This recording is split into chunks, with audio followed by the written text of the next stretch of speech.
आप। ओके। बृहद मुंबई महानगर पालिका के इस शिक्षण विभाग में ऑनलाइन शिक्षण विभाग में आप सभी का स्वागत है। मैं कुलाबा महानगर पालिका माध्यमिक शाला से प्रस्तुत करता मेनका जायसवाल।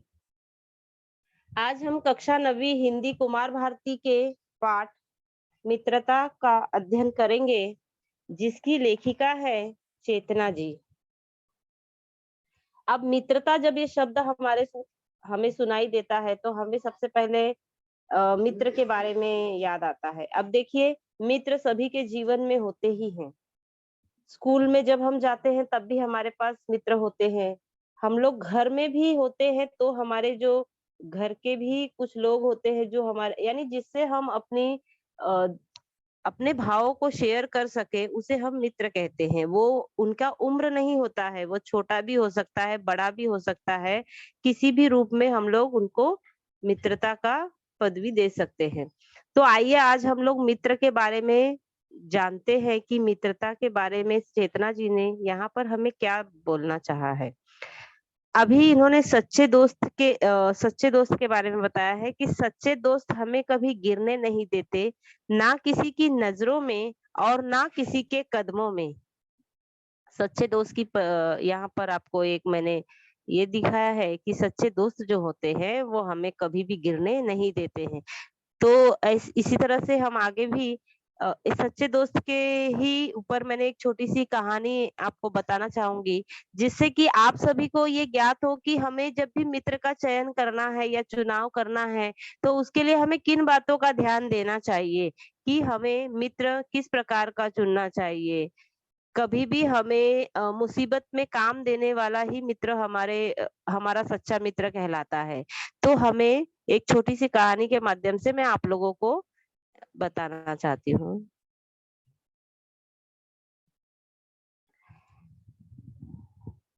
देखिए, दोस्ती के बारे में ही यहाँ पर एक छोटी सी कहानी है, जिसमें दोस्ती ऐसी चीज है जिसकी परिभाषा इस तरह से उन्होंने किया है। एक बेटे के अनेक मित्र थे, जिसका उसे बहुत घमंड था। पिता का एक ही मित्र था, लेकिन था सच्चा। एक दिन पिता ने बेटे को बोला कि तेरे बहुत सारे दोस्त हैं, उनमें से आज रात को तेरे सबसे अच्छे दोस्त ही परीक्षा लेते हैं। ऐसा पिता ने अपने बेटे को कहा। बेटा सहर्ष तैयार हो गया और फिर रात को 2 बजे दोनों बेटे के साथ बेटे के सबसे घनिष्ठ मित्र के घर पहुंचे। दोनों यानी उनके पिता और बेटा। बेटे ने दरवाजा खटखटाया, दरवाजा नहीं खुला। बार बार दरवाजा ठोकने के बाद अंदर से बेटे का जो दोस्त है, जिसे वो सच्चा मित्र कहता था, वो सच्चा मित्र उसकी माँ को कहता है कि कह दो कि वो घर पर नहीं है। और ये बात जो है बेटा सुन लेता है, जो बाहर खड़ा है वो सुन लेता है और उदास हो जाता है। अतः निराश होकर दोनों लौट आते हैं। फिर पिता कहते हैं कि ठीक है, ये तो तुम्हारी दोस्ती का इम्तिहान हो गया। अब मेरा जो दोस्त है सच्चा, उसके पास चलते हैं। फिर दोनों भी पिता के दोस्त के घर पे पहुंचे। पिता ने अपने मित्र को आवाज लगाई।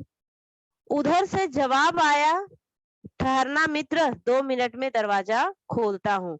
जब दरवाजा खुला तो पिता के दोस्त के एक हाथ में रुपए की थैली और दूसरे हाथ में तलवार थी। पिता ने पूछा, ये क्या है मित्र? तब मित्र बोला, अगर मेरे मित्र ने 2 बजे रात्रि को मेरा दरवाजा खटखटाया है तो जरूर वह मुसीबत में होगा। और अक्सर मुसीबत में 2 प्रकार की ही होती है, या तो रुपए पैसे की या किसी विवाद की। अगर तुम्हें रुपए की आवश्यकता हो तो रुपए की थैली ले जाओ, और किसी से झगड़ा हो गया हो तो ये तलवार लेकर मैं तुम्हारे साथ चलता हूँ। तब पिता की आंखें भर आई और उन्होंने अपने मित्र से कहा, मित्र, मुझे किसी चीज की आवश्यकता नहीं है, मैं तो बस अपने बेटे को मित्रता की परिभाषा समझा रहा था। अब देखिए, यहाँ पर उन्होंने इसके माध्यम से, इस कहानी, छोटे से कहानी के माध्यम से ये बताया है कि ऐसे मित्र ना चुने जो खुदगर्ज हो और आपको काम पड़ने पर बहाने बनाने लगे। अतः हमें ऐसे मित्र का चुनाव करना चाहिए। मित्र एक चुने लेकिन नेक चुने। तो आइए हम लोग इस ये जो कहानी हम लोग पढ़ने वाले हैं मित्रता, ये एक सच्ची कहानी है जो कि चेतना जी जो लेखिका है इनकी, उनके ऊपर घटित कहानी है। तो इसलिए उन्होंने इस कहानी को ज्यों का त्यों हमें यहाँ पर दिया है। देखिए, यहाँ आपने कुमार विश्वास जी का नाम सुना ही होगा। उन्होंने मित्रता के बारे में कुछ कहा है। कोई दीवाना कहता है, कोई पागल समझता है, मगर धरती की बेचैनी को बस बादल समझता है। मैं तुझसे दूर कैसा हूँ, तू मुझसे दूर कैसी है, ये तेरा दिल समझता है, ये मेरा दिल समझता है। यानी उन्होंने दोस्तों के बारे में बताया है कि अगर कोई दोस्त सच्चे दोस्त हो और वो दूर हो, तो उन्हें अगर दूरी का जो एहसास है वो एक दोनों दोस्त ही समझ सकते हैं। तो आइए हम ये पाठ पढ़ते हैं। यहाँ पर देखिए एक और लाइन लिखा हुआ है कि विपत्ति में ही सच्चे मित्र की पहचान होती है। आप सभी जानते हैं कि जो हमारा मित्र है, अगर हमें विपत्ति में काम नहीं आता है या किसी भी दुख में काम नहीं आता है, तो वो हमारा सच्चा मित्र नहीं हो सकता है। इनकी लेखिका जो है चेतना जी, उनका परिचय हम प्राप्त करेंगे। उनका जन्म हुआ है 21 जनवरी 2002, डॉक्टर अंबेडकर नगर, दक्षिणपुरी, नवी मुंबई, नई दिल्ली। दिल्ली की आसपास की कामगार बस्तियों के तरुण युवा लेखकों की रचनाओं को अंकुर घुसपैठिए नामक स्तंभ में स्थान देती रही हैं। चेतना जी इस पत्रिका में 3 सालों से नियमित लिख रही हैं। और जैसे कि मैंने आपको बताया, ये जो गद्य हम पढ़ने जा रहे हैं, ये सत्य कहानी है। जब कहानी पूर्णतः किसी सत्य घटना पर आधारित हो और घटना के पात्रों को ज्यों का त्यों काव्यों का कहानी में रेखांकित किया हो, तो वो सत्य कहानी का रूप ले लेती है। जैसे अभी जो चेतना जी के साथ घटित हुई कहानी है, उसको यहाँ पर उन्होंने ज्यों का त्यों रखा हुआ है। उसको उन्होंने कुछ भी एक्स्ट्रा ऐड करके ये नहीं दिया है। जो भी उनके साथ घटित हुई है, वो ज्यों का त्यों यहाँ पर उन्होंने रख दिया है। तो आइए हम लोग अब कहानी की तरफ मुड़ते हैं कि किस तरह से यहाँ पर चेतना जी ने अपने मित्र के बारे में बताया है कि जब वो छोटे थे तब वो लोग साथ खेला करते थे, और बड़े हो गए तब वो किसी कारणवश से उनका मित्र कहीं चला जाता है। और मतलब इस तरह की जो कहानी है, हम आगे पढ़ते हैं। अब हम लोग इस कहानी को पढ़ते जाएंगे और हम लोग इस कहानी को पढ़ते हुए इसके अर्थों को भी देखेंगे। इसमें प्रस्तुत सत्य कहानी के माध्यम से युवावस्था की दहलीज पर कदम रखते हुए युवक युवतियों की दोस्ती, उनसे आपसी लगाव, निश्चल प्रेम, रूठना मनाना, उनकी मित्रता के प्रति समाज के दृष्टिकोण को रेखांकित यहाँ पर किया गया है कि किस तरह से जब युवा अवस्था में आने के बाद युवक युवतियों की दोस्ती होती है, तो उनका आपस में रूठना मनाना या एक अपार प्रेम हमें वहां पर दिखने के लिए मिलता है। उसके प्रति हमारे यहाँ पर समाज के लोगों का दृष्टिकोण किस प्रकार से बदलता है, वो भी हमें यहाँ पर इस कहानी के माध्यम से पढ़ने के लिए मिलेगा। अब देखिए हम कहानी शुरू करते हैं। उसने मेरा हाथ कसकर पकड़ लिया। वह बार बार मुझे देखे जा रहा था। यहाँ पर उसने का अर्थ है जो मित्र है उनका, चेतना जी का जो मित्र है उनके बारे में यहाँ पर बताया है कि उसने मेरा हाथ कसकर पकड़ लिया, वह बार बार मुझे देखे जा रहा था। मैं इतनी हैरान थी कि कुछ समय समझ नहीं पा रही थी। हम दोनों एक दूसरे को टुकुर टुकुर देख रहे थे। जो उनका मित्र है वो उनका हाथ पकड़े हुए था और बार बार वो उन्हें देख रहा था। और वो हैरान थी कि वो मतलब कुछ समझ ही नहीं पा रही थी कि क्या करूं। दोनों भी एक दूसरे को टुकुर टुकुर देख रहे थे। टुकुर टुकुर देखने का अर्थ होता है यहाँ पर लगातार देखते रहना। उसका चेहरा बदला बदला सा लग रहा था। जो चेतना जी का मित्र है, उनका चेहरा जो है थोड़ा बदला बदला सा लग रहा था। और ऐसा भी लग रहा था कि वो बहुत दूर से और बहुत थक कर आया है। वह कुछ बोल नहीं रहा था, बस खड़ा था। यानी जो मित्र है उनका, वो कुछ बोल नहीं रहा था। देखने से ऐसा लग रहा था कि उनका चेहरा बहुत ही बदला बदला सा है और कहीं दूर से बहुत थक कर वो दोस्त उनका आया हुआ है। मैं उससे बहुत कुछ पूछना चाहती थी लेकिन कुछ बोल नहीं पाई थी। वह देखता रहा, गुस्से में थी। मैंने उसका हाथ झटका और तेजी से आगे की ओर बढ़ गई। लेखिका जो है वह भी उससे बहुत कुछ पूछना चाहती थी, बहुत कुछ बोलना चाहती थी, लेकिन वह भी देखती रही। और क्योंकि वो गुस्से में थी, इसलिए उसने कुछ भी नहीं कहा, बल्कि हाथ झटका और तेजी से वो आगे बढ़ गई। जब वो आगे बढ़ी, तब उसने पलट कर भी नहीं देखा और वह जो उनका मित्र था, वो शायद वहीं पर खड़ा था। मैं पलटना चाहती थी मगर नहीं। मुझ में भी एक अहम था कि वह आए और कुछ बोले, लेकिन वो आ ही नहीं रहा था। अब इसमें चेतना जी को उनसे कुछ बोलना था, सुनना था, लेकिन वो नहीं बोल रही थी क्योंकि उनके अंदर भी एक प्रकार का अहम था, यानी स्वाभिमान था, जिसे आप लोग आज की भाषा में ईगो कहते हैं। तो वो स्वाभिमान के वजह से जो लेखिका है वो कुछ नहीं बोली, बल्कि वहां से वो चली गई। लेकिन तेजी से जाने के बाद भी वो पलट पलट कर देख रही थी कि नहीं, पलट कर देखना चाहती थी मगर वो नहीं देख रही थी क्योंकि उसके अंदर एक अहम था कि वो जो लेखक है उसे बोलना चाहिए, ऐसा वो सोच, जो उसका लेखिका का मित्र है उसे बोलना चाहिए, ऐसा वो मान रही थी कि इसीलिए उसने नहीं बोला। और वो चाहती थी कि जो मैं जा रही हूँ तो वो आना चाहिए, लेकिन वो देख रही थी कि वो आ नहीं रहा है बल्कि वहीं पर खड़ा है। मैं जल्दी जल्दी अपने कमरे में पहुंचकर उसे छुपकर पलट कर देखने लगी। वो वहां नहीं था। यानी जब वो जल्दी जल्दी गई तो अपने कमरे में पहुंची, तो घर पे पहुंचने के बाद उसने पलट कर देखा छुपकर कि कहीं वो आ तो नहीं रहा है मेरे पीछे पीछे, लेकिन वो वहां नहीं था। पर जैसे ही वो पलटी, उदास चेहरा लिए जैसे ही उसने पीछे की ओर पलटा, तो जो उसका मित्र है, लेखिका का जो मित्र है, वो बल्कि उनके पीछे ही खड़ा था। वह सहम सी गई, मतलब एक प्रकार से डर गई कि अरे, उसने फिर से मेरा हाथ पकड़ लिया। तभी मम्मी ने तेज आवाज लगाई।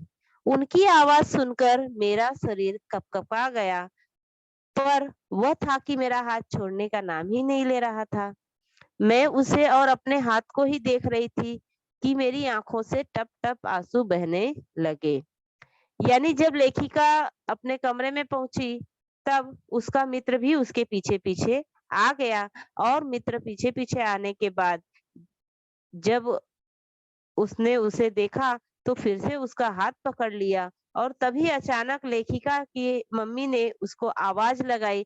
आवाज सुनकर लेखिका के जो है शरीर कपकपा गया, यानी एक प्रकार से हम लोग कह सकते हैं कि उन घबरा गई। और जो उस लेखिका का मित्र है, वो उनका हाथ छोड़ने का नाम ही नहीं ले रहा था।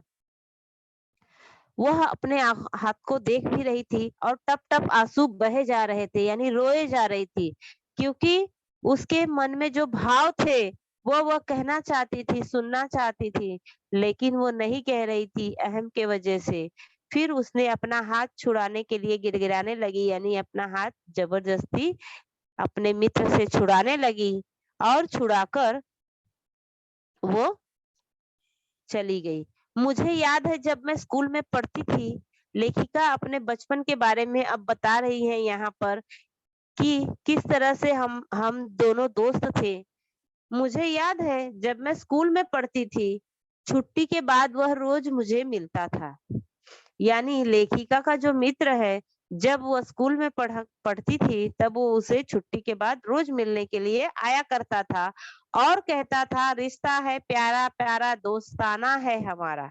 इस तरह की लाइनें वो कहा करता था और बोलते हुए उसकी हंसी और ठिठोली कितनी अच्छी लगती थी। यानी अब यहाँ पर लेखिका जो है अपने बचपन को याद कर रही है कि किस तरह से वो मेरा इतना अच्छा दोस्त था, मुझे रोज मिलने आता था और इस तरह की बातें वो करता था कि हम लोग हंसी ठिठोली करते थे, यानी मजाक मस्ती करते थे। उस पर छोटे-छोटे से हम कैसे गली की सबसे ऊँची छत पर जाकर पतंग उड़ाया करते थे, वो मुझे सिखाता था। यानी जब हम छोटे थे, तो गली की सबसे ऊँची वाली छत पर जाकर पतंग उड़ाते थे। पतंग उड़ाने मुझे नहीं आता था, तो जो मेरा मित्र है, जो लेखिका का मित्र है, वह उन्हें पतंग उड़ाने के लिए वो किस तरह से पतंग उड़ाया जाता है, वो सिखाते थे।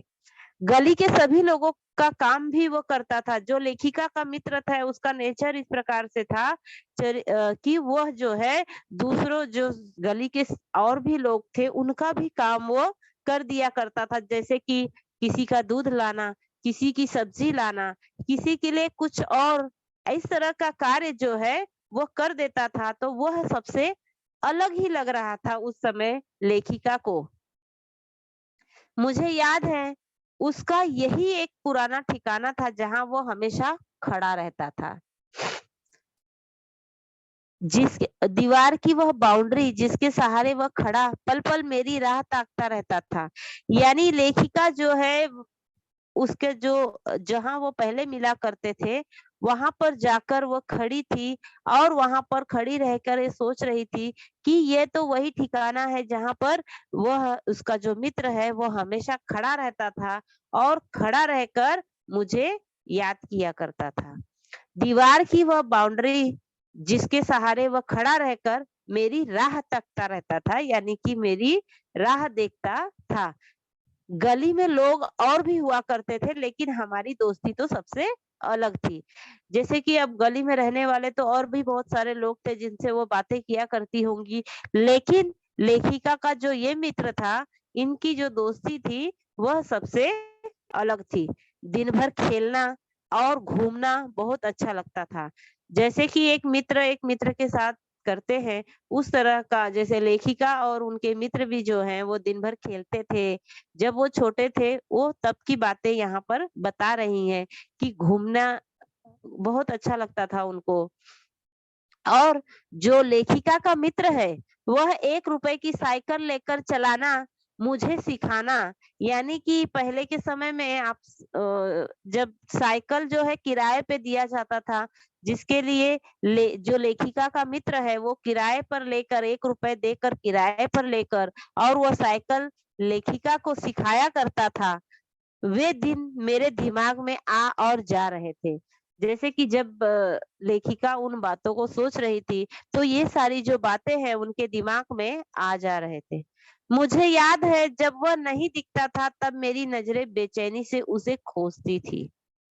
यानी उन्हें ये भी याद है कि जब वो मुझसे मिलने आया करता था रोज-रोज तो मैं भी उसे देखती थी और लेकिन किसी दिन अगर वो मुझे नहीं दिख रहा है, तो मैं उसका जो है उसे बेचैनी से खोजती थी। बेचैनी से खोजना यानी आतुरता से उसे खोजती थी। कुछ समय के बाद मैं जब उस जगह से गुजरती थी, तो पीछे मुड़-मुड़ कर देखती थी पर वह नज़र ही नहीं आता था। कुछ समय बाद ऐसा हुआ जब लेखिका का मित्र उससे मिलने के लिए नहीं आ रहा था, तब वो वहाँ से हमेशा जाती थी और पीछे मुड़-मुड़ कर देखती थी, पर जो उनका मित्र है वो कहीं नज़र नहीं आ रहा था। उसे वहाँ न देखकर मेरी आँखें भर आती और दिल बेचैन हो जाता। जब लेखिका अपने मित्र को वहाँ नहीं देखती थी, तो उनकी आँखें भर जाती थी, यानी वो रोने लगती थी और उनका दिल भी बेचैन हो जाता था। मैं कुछ आगे बढ़कर पेड़ के सहारे खड़ी हो उसके आने का इंतजार करती और जहाँ पर लेखिका का मित्र खड़ा हुआ करता था वहां पर जाके पेड़ के सहारे खड़े होकर उसका अपने मित्र का इंतजार किया करती थी और न मिलने पर घर पहुंचकर भी दिमाग उसके ही ख्यालों में डूबा रहता। आखिर उसे क्या हुआ होगा? क्योंकि जब लेखिका का मित्र उनसे नहीं मिल रहा था, तो लेखिका को नहीं पता है कि वो कहाँ गया, क्यों नहीं मुझसे मिलने आ रहा है। अनेक ख्याल उसके दिमाग में चल रहे थे। घर पहुंचकर भी जब वो इंतजार करती और लेखिका का मित्र उसे नहीं मिलता, तो घर पर पहुंचकर भी उसके ख्यालों में ही रहती कि आखिर क्या हुआ होगा कि वो मुझसे मिलने के लिए नहीं आ रहा है। उनके मन में अनेक तरह तरह के ख्याल आने लगे थे। उनका मतलब ना मेरा दिन कटता था और ना सवाल उठते थे। लेखिका का ना तो दिन कट रहा था और ना ही जो उनके मन में सवालें उठ रही थी वो कम हो रहा था।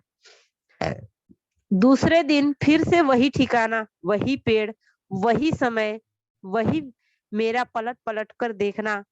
लेकिन आज जब वो मुझे नजर आया तो मन के सारे एहसास अचानक होठों पर आकर थम गए।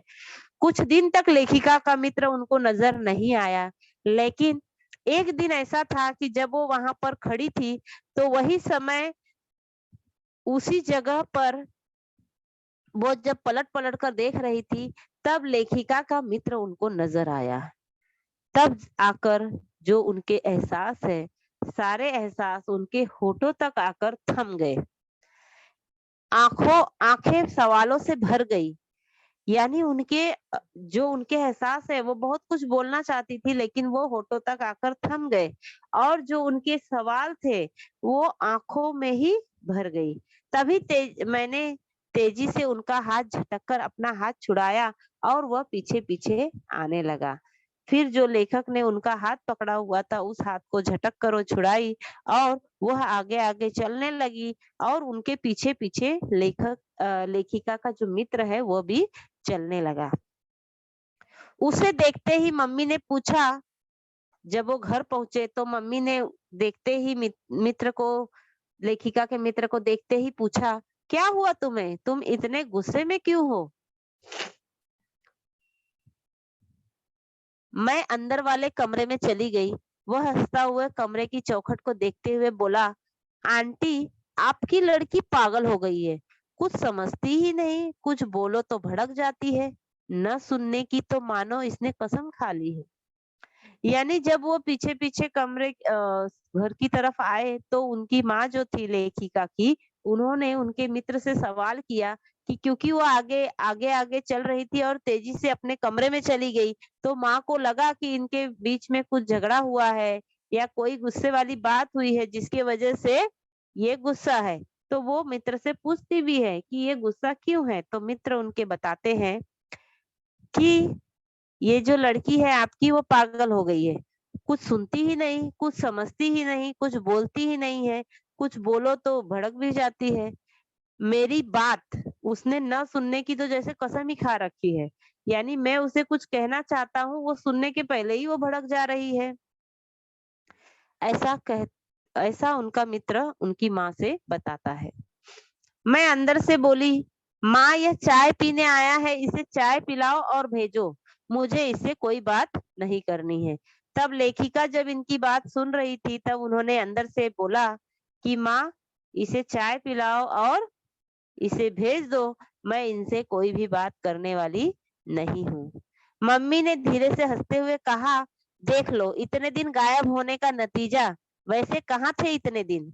यानी जब लेखिका को उनका मित्र नहीं मिल रहा था, उतने दिन तक वो कहाँ गायब था, ये लेखिका को नहीं पता था, इसलिए वो उनसे नाराज थी। तो मम्मी को भी इस बात की जानकारी थी, इसलिए मम्मी ने उनके मित्र से कहा, देख लिया, तुम इतने दिन जो गायब थे और बिना बताए गायब थे, तो फिर उसका नाराज होना भी जायज है। तो उन्होंने जो सवाल लेखिका अपने मित्र से पूछना चाहती थी, आखिर मम्मी ने वो सवाल पूछ लिया कि वैसे कहाँ था इतने दिन। वह झिझकता हुआ बोला, कुछ नहीं, ऐसे ही।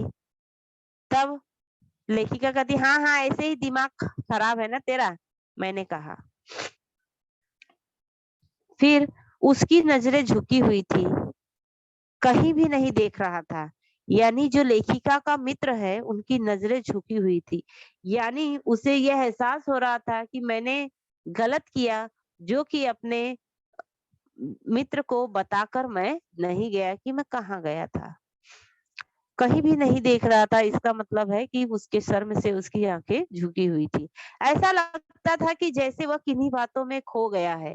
उस दिन उस दिन को मैं कभी नहीं भूलती जब वह बिना बताए चला गया था।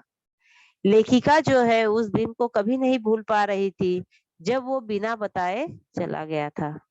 घनी गर्मी का दिन था। हमारे स्कूल की छुट्टियां पड़ने ही वाली थी। अब वो उन दिनों को भी याद कर रही है जब वो जो उनका मित्र है उसको छोड़कर चला गया था। वो बता रही है कि जब ये चला गया था तब घनी गर्मी का दिन था और हमारे स्कूल की छुट्टियां पड़ने ही वाली थी। हमने उस दिन प्लान बनाया था कि हम मार्केट से पतंग लाएंगे और 5-5 रुपए वाली 4 पतंगे खरीदेंगे, फिर गली के कोने वाले घर की छत पर जाएंगे। हमें पतंग उड़ाने के लिए सिर्फ दोपहर का ही वक्त मिलता था। यानी जब गर्मी की छुट्टी होने वाली थी, तब लेखिका ने अपने मित्र के साथ मिलकर ये प्लान बनाया था कि जैसे ही छुट्टी हो जाएगी, हम लोग दुकान पर जाएंगे और हम लोग दुकान पर जाने के बाद पतंगे खरीदेंगे। पतंग खरीद कर हम उसे छत पर जाकर उड़ाएंगे, गली की छत पर जाकर, जहाँ उड़ाने का समय सिर्फ हमें दोपहर को ही मिलता है, तो हम लोग उड़ाएंगे। हम मैं स्कूल से आकर जल्दी-जल्दी अपना ड्रेस बदलकर तैयार हो गई थी। अब क्योंकि लेखिका को पतंग उड़ाने जाना था इसलिए वो अपने घर पर आई उस दिन स्कूल छूटने के बाद और जल्दी से अपना ड्रेस बदल कर स्कूल का ड्रेस बदल कर तैयार हो गई। घर के दरवाजे पर खड़ी थी। वह आएगा मुझे मालूम था। यानी जो तैयार होकर वो घर के दरवाजे पर खड़ी थी कि जो मेरा मित्र है वो आएगा, तब मैं उसके साथ पतंग उड़ाने के लिए जाऊँगी। खड़े-खड़े काफ़ी वक़्त हो गया था। दो वह गली के दोनों ओर देख रही थी, लेकिन उसे अपना मित्र दिखाई नहीं दे रहा था। कितना वक़्त हो चुका था इसकी भनक तक नहीं थी। मैं बस देखे जा रही थी। यानी वो यहाँ-वहाँ देखे जा रही थी कि कब वो आएगा और हम पतंग उड़ाने के लिए जाएँगे। मम्मी भी उनकी आने के लिए लेट हो गई थी। घर में कोई नहीं था, इसलिए वह अपने दरवाजे पे ही खड़ी होकर उसका इंतज़ार कर रही थी अपने दोस्त का। गली में धूप कम होने लगी थी, यानी क्योंकि उन्हें दोपहर का ही समय मिलता है पतंग उड़ाने के लिए, लेकिन दोपहर खत्म होते जा रहा था। यह देखकर लग रहा था कि काफ़ी टाइम हो गया है। मैं वहीं पर खड़े-खड़े ये सोच रही थी कि काश मम्मी भी आ जाए, तो मैं उसके घर जाकर देखती। क्योंकि घर पर कोई नहीं था लेखिका के, इसलिए वह घर सोच रही थी कि अगर मम्मी घर पर आ जाए, तो मैं जाकर अपने मित्र के घर पर देखूँगी कि आखिर वो क्यों नहीं आया। और वह खड़े-खड़े यही सोच रही थी, तब तक जैसे ही अंदर जाने लगी, तो मम्मी को आते हुए देखा और खुश हो गई। मम्मी जैसे ही आई, वैसे ही लेखिका ने उनसे कहा, "मम्मी, मैं अभी आती हूँ।" यह कहकर वह चली गई। मैं तेज-तेज चल रही थी। उसके घर पहुँची तो पाया कि उसके घर पर ताला लगा है। अब जब वो वहाँ से निकली अपने घर से तो तेज-तेज चल रही थी क्योंकि उसके मन में बहुत सारे विचार चल रहे थे कि आखिर वो क्यों नहीं आया? ये जानने के लिए जब वो उनके घर पहुँची अपने मित्र के, तो वहाँ पर जाकर पता चला कि अरे! उसके घर पे तो ताला है। फिर लेखिका ने पड़ोस में रहने वाली अपनी सहेली से पूछा कि रोहन कहाँ गया है? अब देखिए यहाँ पर रोहन जो है वो इनके लेखिका के मित्र का नाम है। रोहन कहाँ गया है? तो जो लेखिका की सहेली है उन्होंने तुरंत बोला कि ये सभी शादी में गए हैं। यह सुनकर वो वहां से चली गई कि अब आएगा तो मैं बात नहीं करूंगी। यह सोचकर वो वहां से चली गई। सहेली के बताए जाने पर कि वो शादी में गया है तो उसे बहुत गुस्सा आती है मन में कि ये मतलब मुझे बताकर भी जा सकता था। ठीक है, लेकिन अब अगर वो आएगा तो मैं उससे बात नहीं करूँगी, यह सोचकर वो वहाँ से चली जाती है। 2 दिनों तक मैंने उसका नाम भी नहीं लिया था। उसे पूरी तरह से भूल चुकी थी। लेकिन एक दिन सोचा कि अब जाकर देखती हूँ, शायद वे लोग आ गए होंगे। बेमन से वो उसके घर गई। अब देखिए लेखिका का जो मित्र है वो 2 दिन से घर पर नहीं था। 2 दिन हो चुके थे जब वो नहीं मिला था। फिर वो 2 दिन के बाद उसके मन में ऐसे ही आता है, उसने 2 दिन तक तो उसके बारे में सोचा भी नहीं, उसे पूरी तरह से भूल चुकी थी। लेकिन उसके बाद उसने सोचा कि जाकर देखती हूँ, अब तो वो लोग शायद आ ही गए होंगे। और बेमन से यानी मन नहीं होने के बाद भी वो उनके घर गई। उसका घर खुला था। उसकी मम्मी बाहर ही खड़ी थी। लाइट नहीं थी, घर में अंधेरा था। जब वो वहां पर उसके घर गई तो घर का उनका जो घर है मित्र का जो घर है वो खुला था और मित्र की जो मम्मी है वो बाहर खड़ी थी। क्योंकि घर में लाइट नहीं था इसलिए उनकी मम्मी बाहर खड़ी थी, घर में अंधेरा था। तो लेखिका ने उनकी मम्मी से पूछा, आंटी रोहन कहाँ है? तो वह बोली वह तो अपने मामा के घर ही रुक गया। यह सुनकर मैं बहुत ही दुखी हुई। फिर मैंने पूछा वह कब आएगा? जब मैं वहां पहुंची तो उनकी मम्मी से पूछा कि रोहन कहाँ है? तो मम्मी ने जवाब दिया कि वो तो अपने मामा के घर रुक गया है। यानी यह सुनकर लेखिका को बहुत ही दुख होता है। फिर उसने ये भी पूछा कि वो कब तक आएगा? तो उनकी माँ बोली कि अब तो वह तभी आएगा जब वो कुछ सीख लेगा। यानी वो मामा के घर क्यों रुका हुआ है? क्योंकि वो वहां से कुछ सीख कर ही यहाँ पर आएगा। इतना कहकर वो अंदर चली जाती है क्योंकि लाइट आ गई थी। और मैं उसकी माँ से बहुत कुछ पूछना चाहती थी लेकिन लाइट आने के कारण वह अंदर चली गई थी। आज पहली बार लाइट के आने का दुख लेखिका को हो रहा था क्योंकि वो उससे कुछ पूछने गई थी, इसलिए वो अ, अपने मित्र के बारे में बहुत कुछ जानना चाहती थी। तो वो अपनी उनकी माँ से पूछना चाहती थी लेकिन लाइट ना होने की वजह से उनकी माँ बाहर खड़ी थी और जैसे ही लाइट आती है वो चली जाती है। तो जाने के बाद जो लेखिका है वो उनसे अपने सवालों को नहीं पूछ पाती। तो लेखिका को बड़ा दुख होता है कि लाइट क्यों आ गया। और आज यह मेरे सामने सिर झुकाकर बैठा था।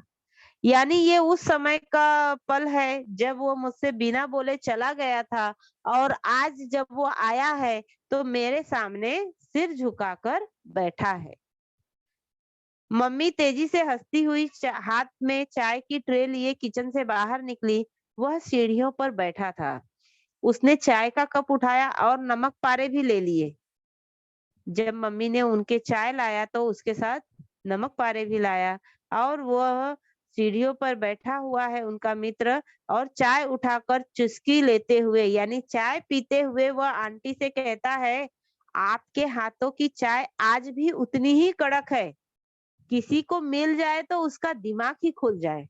ऐसा जो लेखिका का मित्र है वो उनकी माँ को चाय की विशेषता बताता है कि आपके चाय जो है, जब मैं पहले आपके हाथों का चाय पीता था तब भी आपकी चाय जो है कड़क होती थी और आज भी जब मैं चाय पी रहा हूँ तो आज भी आपके बनाया हुआ चाय जो है उतना ही कड़क है कि अगर किसी को मिल जाए तो दिमाग उसका खुल जाए। मैंने बाहर आकर कहा, माँ ये तुम्हें चढ़ा रहा है। यानी जो लेखिका है कमरे के अंदर बैठी हुई थी, वो बाहर आ जाती है और कहती है कि माँ ये तुम्हारी तारीफ कर रहा है, यानी कि ये तुम्हें चढ़ा रहा है। तभी मेरी माँ उनको उसको तिरछी नजरों से देखते हुए बोली, क्या वह चाय अच्छा नहीं बनाती? मतलब जब उसे उनकी लेखिका अपनी मम्मी से कहती है तब उनकी मम्मी को लगता है कि अरे क्या मैं अच्छा नहीं बनाती क्या? ये मुझे चढ़ा रहा है। ऐसा वो पूछती है। तब तब जो हाँ बताओ भाई, क्या आंटी चाय अच्छा नहीं बनाती? ये लेखिका का मित्र जो है वो बोलने लगता है। मैं कुछ नहीं बोली। यह बात सुनकर लेखिका चुप हो गई। उसी ने आंखें आंखों से मटकाते हुए बोला, हाँ आप बहुत ही बढ़िया चाय बनाती है। यह तो बस किसी को पागल बना सकती है। माँ ने अब वही बात पूछ डाली जो मेरे मन में चल रहा था। सुना है तू अपने मामा के यहाँ पर था इतने समय, वहाँ करता क्या था तू? अब देखिए, जो लेखिका के मन में सवाल चल रहे थे, वो उसमें से माँ ने आखिर पूछ ही डाला कि तुम अगर मामा के यहाँ गए थे इतने दिन तक, तो आखिर तुम क्यों गए थे या क्या कर रहे थे वहां पर जाकर? तो लेखिका का जो मित्र है वो जवाब देता है, वह बोला काम, काम और बस काम। पापा ने मुझे वहां पर यह कहकर रुकने को कहा कि तू कुछ सीख लेगा, लेकिन मामा ने मुझे अपनी दुकान पर रख लिया। बस मैं वही था। यानी कि उनके मामा का जो दुकान था, वहां पर रहकर वो वहां पर रहकर काम कर रहे थे और काम करते करते वहां पर उन्होंने कुछ सीखा भी, लेकिन मामा ने उनसे दिन और रात मतलब हमेशा काम काम काम ही करवाया। मैं मैकेनिक तो बन गया आंटी, मगर बोलते बोलते वो रुक गया। शायद उसकी चुप्पी में ही उसका असली जवाब छुपा हुआ था। यानी वो बोलना चाहता था कि बहुत कुछ बोलना चाहता था, लेकिन उसकी बोलते बोलते वो रुक गया और उसने चुप्पी साध लिया। उसकी चाय का कप खाली हो गया था। वह बोला, चाय तो खत्म हो गई है। मैंने कहा जल्दी से अपने घर जा वरना बहुत मारूंगी। उसकी चाय खत्म होने के बाद उसने जब ये कहा चाय खत्म हो गई है, तो माँ ने कहा जल्दी घर जा वरना बहुत मारूंगी। वह मुस्कुराते हुए बोला, अरे जा रहा हूँ। लेखिका ने उससे कहा, अरे जा रहा हूँ तो इतना भड़क क्यों रही है? कुछ समय बाद जब जाने वाला ही था कि मैंने पूछा फिर कब आएगा? यानी जब लेखिका का मित्र जो है उसने ही कहा कि तू यहाँ पे अभी चाय पी के हो गया ना, तो फिर यहाँ से जा, नहीं तो फिर मैं तुझे मारूंगी। लेकिन जैसे ही वो जाने लगा, तो वो उनसे पूछती है कि फिर कब आएगा? उसने बड़े ताव से जवाब दिया, कभी भी जब मन करे तब तुझे आना है तब कभी भी आ जाना। मैं तेरे लिए मेरे घर के दरवाजे हमेशा खुले हैं। चंद पलों बाद वह चला गया और जाते जाते आंखों को मटकाते हुए बोला, सॉरी, गलती हो गई, मिलेंगे, बाय। यानी जब वो वहां से चला गया, तब उसने ये कहा कि मैं जब मेरा मन करेगा तब आऊंगा, और तुम्हें भी जब मन करेगा मेरे घर आने के लिए तो आ जाना। मेरा दरवाजा जो है तुम्हारे लिए हमेशा खुला रहेगा। और जाते जाते उसने अंत में बोलते हुए गया, सॉरी, गलती हो गई। यानी लेखिका का जो मित्र था उसे एहसास हुआ कि मैंने जो किया वो गलत था, और उसने उसे सॉरी बोल दिया। उसके पीछे मुड़ते ही मैंने उससे पूछा, तू था कहाँ इतने दिन? वह मुस्कुराने लगा और बोला, यह हो जाना भी एक बड़ा हो जाना भी ना एक जुर्म ही है, इसकी लंबी सजा है। यह कहकर वह चलने लगा। यानी कि वह बड़ा हो गया था, क्योंकि वो बचपन के दोस्त थे, तो बचपन में अच्छे से मिलते थे, खेलते थे, समय बिताते थे। लेकिन क्योंकि वो बड़ा हो गया है, तो बड़ा हो जाना भी एक जुर्म है। कहता है कि यानी बड़े होने पर बहुत सारी जिम्मेदारियां आ जाती है या उन्हें कुछ करना होता है, तो वो कहता है कि बड़ा होना भी एक जुर्म है। तो वो बड़ा हो चुका है, इसलिए वो वहां से ये कहते हुए चला गया। कुछ कहता हुआ, कदमों को आगे बढ़ाता हुआ वो अपने घर की तरफ रवाना हो गया। मैं उसकी ये बात पूरी तरह से समझ गई थी। यानी जो वो लेखिका का मित्र कहना चाहता था, वो उस बात को समझ चुकी थी। आज उसका हाथ पकड़ना जो है सबको दिखाई दे रहा था, लेकिन ये नहीं दिख रहा था कि बचपन में छोटे छोटे हम दोनों कैसे गली की सबसे ऊंची छत पर जाकर पतंग उड़ाया करते थे। यह लेखिका बताती है कि पहले जब हम लोग छोटे थे, बचपन में हम लोग एक दूसरे के साथ बहुत ही समय बिताते थे। हम लोग एक साथ खेलते थे, पतंग उड़ाया करते थे। वहां पर हमारे यहाँ जो गली में सबसे ऊंची छत है, वहां पर जाकर हम लोग हमेशा पतंग उड़ाया करते थे। तब कोई कुछ नहीं बोलता था या किसी को कुछ नहीं दिखता था। आज उसने मेरा हाथ पकड़ा तो सभी लोग देखने लगे, ऐसा लेखिका का कहना है।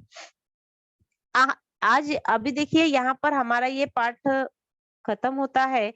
हमने यहाँ पर जो पाठ पढ़ा है, ये दो मित्रों की कहानी है कि किस तरह से मित्र बिछड़ जाने के बाद अपने भावों को यहाँ पर दर्शाते हैं।